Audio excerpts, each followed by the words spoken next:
இந்த பிசாசு உலகத்தின் அதிபதி உன்னை எந்த இடத்துல விட பார்ப்பான், உன்னுடைய என்ன பலவீனம் இருக்குது, எங்கே அடித்த விழுவ, கர்த்தருக்கு விரோதமாக எதை செய்ய வைக்கணும், சபையில் பேசு, சண்டை போடு, பாவம் செய்.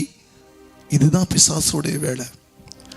அன்பான கர்த்தர் தேவச்சனமே, நம்ம பரிசுத்த அபிஷேகத்தை பெற்றுக்கொள்ளும் போது எந்த பாவமும் எந்த இச்சைகளோ மனுஷியமோ சுயத்திலே நம்ம செய்ய முடியாது. கர்த்தர் உங்களை பார்த்து சொல்ல வார்த்தை எதுமா, நீ ஆண்டவர் சமூகத்தில் இருந்தால் உன்னோடு இருப்பான். இன்னைக்கு நான் சொல்கிறேன், உங்களுடைய ஆத்மாவை அழிக்க தான் அவனுடைய வேலை.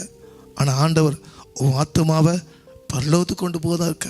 இதுக்கு தான் வரங்களும் கனிகளும் பரிசுத்தத்தோட வேத வசனத்தின் மூலமாக பிசாசு என்ன பண்ணணும், ஜெயிக்க முடியும். பிசாசுக்கு எதிர்த்து நில்லுங்கள் வேதம் சொல்லுகிறது. அவன் ஒரு வழியே வந்தான் 7 வழியை ஓடிப்போவான்.